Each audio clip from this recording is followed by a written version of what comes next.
Director కాబట్టి అది నాకు చాలా హెల్ప్ అవుతుంది. అలాగే ఆ మూడో సినిమా ఇందాక చెప్పారు జేకే బాలయ్య గారు, ఆయన అన్నమయ్య, శ్రీరామదాస్ లాంటి గొప్ప సినిమాలకి ₹1 కోటి రెమ్యునరేషన్ తీసుకుంటున్న గొప్ప రచయిత ఆయన ఈ సినిమాకి చేస్తున్నారు. ఆయన ఎంత గొప్ప వ్యక్తి అంటే ఆయన చెప్పారు అనక ప్రతిరోజు పడుకునే ముందు నేను ఒక వీడియో చూసి పడుకుంటానండి. అంటే నేను అబద్ధాలు చెప్తే పక్కన కింద కామెంట్ రాస్తారు ఇటు సొంత చెప్తున్నానని. అలా కాకుండా మన నిజాలు చెప్తే ఎప్పటికైనా నిజంగా ఉంటుంది. కాబట్టి నన్ను అభిమానించే వ్యక్తి మా జేకే బాలయ్య గారు, ఆయన కూడా మాకు సినిమా చేస్తున్నందుకు చాలా ధన్యవాదాలు. అలాగే మరో దర్శకుడు మళ్ళీ అన్ని సినిమాలకి ఆయన పైన కోఆర్డినేట్ చేస్తున్నారు, సూపర్వైజ్ చేస్తున్నారు. అంటే నేను అలానే ఎందుకు చెప్పానంటే అందుకనే మళ్ళీ ఆయన పేమెంట్ ఇవ్వదామని చెప్పాను. అది స్క్రిప్ట్ కోఆర్డినేషన్ చేస్తారు ఆయనకి ధన్యవాదాలు తెలియజేస్తున్నాం.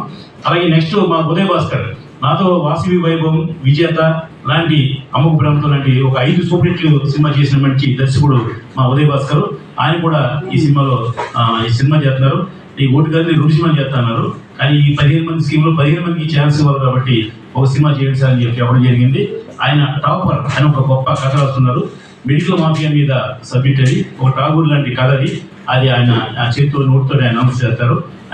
అలాగే మిగతా డైరెక్టర్లు మీకు చెప్పాను, మా శ్రీరాజ్ కానివ్వండి, సాయి కృష్ణ కానివ్వండి, అలాగే మోహన్ కాంత్ కానివ్వండి, వీళ్ళందరూ కూడా కష్టపడి సినిమా ఎలా ఇంటికొడదామని ఆలోచించే డైరెక్టర్ తప్ప నేను ఇచ్చే పారితోషికం కోసం లేదా ఏదో జాబ్ చేసి ఆలోచించే మనుషులు కాదు. ఇటువంటి గొప్ప టీంని నేను పెట్టుకుని నాకు వెనకాల ఇంత బలం ఉంది నేను నిరూపించుకోవడానికి మంచి అవకాశం వాళ్ళందరికీ నేను ఇస్తాను. మంచి సినిమా తీసే అవకాశం నాకు రాణిస్తున్నారు. అంత ధన్యవాదాలు.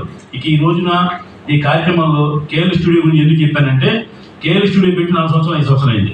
కానీ 10% మందికి తెలుసు ఆ స్టూడియో ఉన్నట్టు. అక్కడ నేను మొన్న వెళ్ళి స్టూడియో చూసిన తర్వాత ఏంటి సార్ ఇంత బ్రహ్మాండమైన ప్రాపర్టీ పెట్టుకుని మీరు ఎందుకు అంటే, ఆయన బిజినెస్ ఆయన చాలా ఉన్నాయి, రియల్ ఎస్టేట్లో ఆయన కోటీశ్వరుడు ఆయన. కాబట్టి దీని మీద ఆయన కాపాడాలి అనుకున్నాడు ఆయన.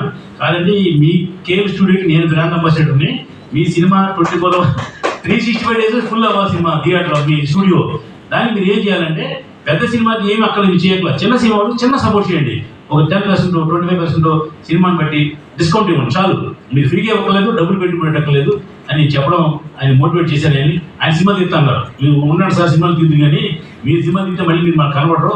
కాబట్టి మీరు సినిమా తీయద్దు, మా తీసే వాళ్ళందరినీ ఎంకరేజ్ చేయండి సార్ అని చెప్పడం జరిగింది.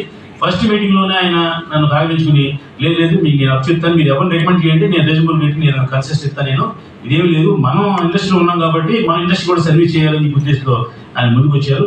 మనకి మణికొండలో నడిగొడ్డులో బ్రహ్మాండమైన 5 ఫ్లోర్లు స్టూడియో ఉంది. ఆయన ఏ కోఆపరేషన్ చేయటే ఆ కోఆపరేషన్ చేయడానికి సిద్ధంగా ఉన్నారు. నా 15 సినిమాలకే కాదు, ఎవరు ఏ చిన్న సినిమా ప్రొడ్యూస్ నేను రికమెండ్ చేసినా డెఫినెట్గా ఆయన దాన్ని రిసీవ్ చేసుకుంటారు. అటువంటి మంచి వ్యక్తి మా కేఎల్ స్టూడియో అధినేత గారు. ఆయన ఈ ఫంక్షన్ రావడం నాకు ఆనందంగా ఉంది. ఇకపోతే మా రమణరావు గారు, లైన్ రమణరావు గారు, ఆయన భారత ఆర్ట్స్ అకాడమీ అని చెప్పేసి ఎప్పుడో పెట్టడం జరిగింది. నేను first time Dasari film awards పెడదాం అనుకున్నప్పుడు ఫంక్షన్ ఎలా చేయాలి, గెస్ట్ని ఎలా పిలవాలి, లేకపోతే షీట్ ఎలా చేయాలి అని నాకు ఏమి తెలియనప్పుడు మా రమణరావు గారిని నేను సహకారం అడిగాను. మీకు ఎందుకు, మీరు గెస్ట్ సంగతి మీరు చూసుకోండి, మిగతా పనులు చేసుకుంటానని చెప్పేసి ఆయన నేను కలిసి బ్రహ్మాండంగా 4 సంవత్సరాలు దాసరి ఫిల్మ్ అవార్డ్స్, కోడాంగ్స్ ఫిల్మ్ అవార్డ్స్ చేసాం. పక్షికి రెక్కలు వస్తే ఎగురుతాయి కాబట్టి ఆయన కూడా ఏమన్నారంటే, మీరు సొంతంగా చేయండి సార్, ఎంతకాలం నా వెనకాలం లేదు, మీరు ఎక్కడ రండి చెప్పేసి నన్ను ఓన్గా నేను సొంతంగా దాసరి ఫిల్మ్ అవార్డ్స్, కోడాంగ్స్ ఫిల్మ్ అవార్డ్స్ చేయటానికి నాకు సపోర్ట్ చేసిన మా రమణరావు గారికి, వాళ్ళ శ్రీమతి గారికి కూడా, ఆవిడ కూడా మా సోదరి ఆవిడ. ఆ ఇంట్లో ఏ ఫంక్షన్ నేను సొంత గెస్ట్, నేను ఎప్పుడు రెగ్యులర్గా మా టెస్ట్ ఉండే ఆయన. ఈ వరల్డ్ రికార్డ్స్ గురించి ఆయన అపూర్వమైన నాలెడ్జ్ ఉంది ఆయనకి. నేను చెప్పాను గురుగారికి ఏం చేద్దామంటే, అది నేను చూసుకున్నాను చెప్పి ఆయన మెయిల్స్ పెట్టారు. అలాగే గిన్నిస్ బుక్ అవార్డ్స్ గారికి, లెక్క బుక్ ఆఫ్ రికార్డ్స్ అందరికీ పెట్టారు. కానీ రేపు మనం చేసేది ఒక 9 వరల్డ్ రికార్డ్స్ మాత్రమే మనం చేస్తున్నాం. దాని తర్వాత నేను గిన్నిస్ బుక్కి ట్రై చేస్తాను సార్ అని చెప్పి చెప్పడం జరిగింది. నాకు అది సపోర్ట్ చేసిన మా రమణరావు గారికి కూడా నేను ధన్యవాదాలు తెలియజేస్తున్నాను. ఎందుకంటే ఆ రోజు నుంచి ఈ రోజు వరకు నాకు కూడా ఉండే మంచి మనిషి ఆ రమణరావు గారు. ఇకపోతే మా భక్తుడికి భగవంతుడికి అనుసంధానమైనది అంబికా దర్బార్ తెలకో, ప్రేక్షకులకి మీడియాకి అనుసంధానమైన వ్యక్తి మా అప్పాజీ గారు. ఆయన నేను తీసుకున్న సినిమాలో సుమారుగా 50 సినిమాలకి ఆయన నాకు పర్సనల్ పిఆర్ఓ. మా సినిమాలన్నింటికి ఆయనే నాకు పిఆర్ఓ.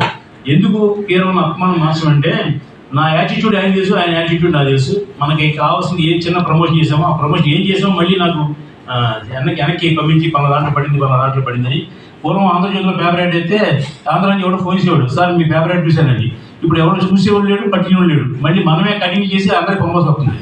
ఆ పరిస్థితి ఉంది. కాబట్టి అలాగే మీడియాలో వార్తలు వచ్చాయి అనుకోండి, వాటిని మనమే కట్ చేసి అందరికి పంపాలి. ఇప్పుడు ఈ పూర్వం అయితే ఏంటంటే ఒక చిన్నది బిజినెస్ కావాలను అలాగే ఫోన్ నెంబర్ ఇస్తే వాళ్ళు మమ్మల్ని ఫోన్ చేసేవారు, ఏమంటే ఈ జిల్లా ఎంత మాకు ఎంత ఇస్తారు ఏంటి అడిగేవారు. ఆ రోజు పోయి డిస్ట్రిబ్యూటర్ పోయారు, ఎగ్జిబ్యూటర్లు ఏమో మా డబ్బులు ఇల్లు మనమే కట్టి క్యూబులు పెట్టుకోవాల్సిన పరిస్థితి వచ్చింది. అయినా అప్పుడు పోరాడడం, ఇప్పుడు పోరాడుతూనే ఉంటాం, సినిమా తీస్తూనే ఉంటాం. మనకి వేరే వ్యసనం లేదు, ఇదే వ్యసనం. అంటే మా వాడు చెప్పినట్టు, మా కార్తీక్ చెప్పాడు, ఇతను అందరికీ అలవాటు ఉంటుంది, ఈయనకి ఈ అలవాటు ఉందని. డెఫినెట్గా ఇది సినిమా అనేది నా వ్యసనమే. సినిమా చేస్తాం, సినిమాలో సెక్స్ అవుదాం. గ్లామర్ ఉండే రెండు ఫీల్డ్, ఒకటి పొలిటికల్, రెండు సినిమా. పొలిటికల్ మనం వెళ్ళాము, పైగా 5 సంవత్సరాలు ఒకసారి అవుతుంది. రెగ్యులర్ చేసే పని 15 సినిమాలకి 15 ప్రెస్ మీట్లు కాదు, ఒక్కో సినిమాకి 5 ప్రెస్ మీట్లు పెడతారు. మన డైరెక్టర్కి, మా డైరెక్టర్లందరికీ నేను 1,00,000 కోట్లు రెమ్యునేషన్ ఇవ్వనో తెలియదు, కానీ వాళ్ళని ప్రమోట్ చేసేలాగా, ప్రమోట్ అయ్యేలాగా చేసే బాధ్యత నాది. నా సినిమా ప్లస్ అత సినిమా. నేను ఎవరిని సక్సెస్ఫుల్ సినిమా, ఇటు సినిమా తీయి అని నేను తుపాకి పెట్టి బెదిరించను. ఎందుకంటే ఇటు సినిమా తీస్తే వాళ్ళకి కూడా పేరు వస్తుంది. ఫ్లాప్ సినిమా తీసినప్పుడు నాకు ఆల్రెడీ 105 సినిమా తీసిన పేరు ఉంది. కొత్తగా ఫ్లాప్ అయితే నాకు యాడ్ అయ్యేది నష్టమే లేదు, ఏమీ లేదు, అది లైఫ్ ఉండదు. కాబట్టి మీ లైఫ్ని మీరు కాపాడుకోవడం కోసం మీరు ఇటు సినిమా తీయడం ప్రయత్నం చేయండి. సక్సెస్ అయితే అందరూ షేర్ పంచుకుందాం. నేను కూడా ఆ సక్సెస్ పంచుకుంటా. వేరేది అనుకోండి, ఒకసారి అలా అయ్యో అంటాం, అది అకౌంట్ సెట్లు. 15 మంది దర్శకుడు ఒకసారి నాకు ఏం చెప్పాడంటే, సార్ ఈ సినిమా హిట్ అవ్వకపోతే చూడండి, నేను హైదరాబాద్ వెళ్ళిపోతాను సార్ అన్నాడు. నేను శుక్రవారం సినిమా రిలీజ్ అయింది, సోమవారం ఫోన్ చేశాను, ఏమైనా అంటే హైదరాబాద్ వెళ్ళిపోయామని అడిగాను. ఇంటికి వెళ్తాను సార్, ఇక్కడే ఉన్నాను సార్ అన్నాడు. కాదయ్యా ఫ్లాప్ అయితే వెళ్ళిపోతాను కదా అన్నాడు. అంటే మీకు ఫ్లాప్ అనేది బాధలేదా అన్నాడు. అదే ఉంది, నాకు ముందే తెలిసి ఇదేమొద్దు, నీకు ఇప్పుడు తెలిసింది, అయితే నాకేం భయం లేదు, నువ్వు హ్యాపీగా ఉన్నావు కదా అంటే, కొంచెం 4 రోజులు నేను మున్సిపల్ ఇంట్లో పడుకున్నాను సార్, సోమవారం నుంచి బయటకు వస్తాను సార్ అన్నాడు. కాబట్టి అతను పొలం తెలిసి మళ్ళీ అతను సినిమా ఇచ్చాం. నాకు ఇటు సినిమా తీసేవాడు కంటే ఫ్లాప్ సినిమా తీసుకోవడం నాకు ఇష్టం. ఎందుకంటే బుర్ర ఒళ్ళు దగ్గర పెట్టి పని చేస్తారు కాబట్టి. ఇటు సినిమా తీసిన అనుకోండి, ఆ నిజంగా పైకి వెళ్ళిపోతారు కదా, మనం వెనకాల సొంత తరం మాట్లాడాలి సార్ అంటాడు. కాబట్టి వీళ్ళు అనుకోండి నా కూడా ఉంటారు, ఈ టిప్పేనే ఇటు కొట్టాలని ప్రయత్నం చేస్తారు. కాబట్టి వాళ్ళందరికీ నేను అవకాశం ఇచ్చాను. నాకు గోల్డెన్ క్రౌడ్స్ తెచ్చే డైరెక్టర్లు అక్కలేదు, నాకు వీళ్ళే నాకు బిడ్డలు అంటాడు, వీళ్ళే డైరెక్టర్. నాకు డెఫినెట్గా సక్సెస్ ఇవ్వడానికి ప్రయత్నం చేయండి. ఈ సక్సెస్లో నన్ను పాల్పంచుకుంటా. మంచి సినిమా అయినా, చెడ్డ సినిమా అయినా, ఫెయిల్యూర్ సినిమా అయినా, ఇటు సినిమా కష్టపడవలసిన అంతా డైరెక్టరే కష్టపడాలి. అతను ఒక్కడికే బాధ్యత ఉంది. కాబట్టి ఇంటికి కావాలనుకుంటే వాళ్ళు కష్టపడతారు, ఆ వెనకాల నేను ఉంటాను. Thank you. నా వెనకాల మీ అందరికీ మరొకసారి ఎదురు తెలియజేస్తూ, మా ప్రతి ఫంక్షన్, ప్రతి సినిమాకి 5 ఫంక్షన్లు చేస్తాను. నేను 15 సినిమాలకి 15 75 ఆ రాధాకృష్ణ మౌరుడే. కాబట్టి మీడియా అందరికీ సపోర్ట్ చేయమని రిక్వెస్ట్ చేస్తాను. చిన్న సినిమాలు ప్రమోట్ చేయండి, చిన్న దర్శకులు ప్రమోట్ చేయండి. రేపు వీళ్ళు పెద్ద డైరెక్టర్లు అవుతారు. మీ అందరి రేపు పొద్దున పలానా ఛానల్ నన్ను గుర్తించుకున్నారు, పలానా పేపర్ నన్ను గుర్తించాడు అనే అభిమానంతో వాళ్ళు ఉంటారు. కాబట్టి నా గురించి కాకపోయినా మా డైరెక్టర్ గురించి అయినా మీరు అందరూ సపోర్ట్ చేసి ప్రమోట్ చేయాల్సిందిగా రిక్వెస్ట్ చేస్తున్నాం. Thank you. నాకు ఈ అవకాశం ఇచ్చి మీ అందరికీ మరొకసారి ధన్యవాదాలు తెలియజేస్తూ, మా అప్పాజీ గారికి మా స్పెషల్ థ్యాంక్స్. Thank you.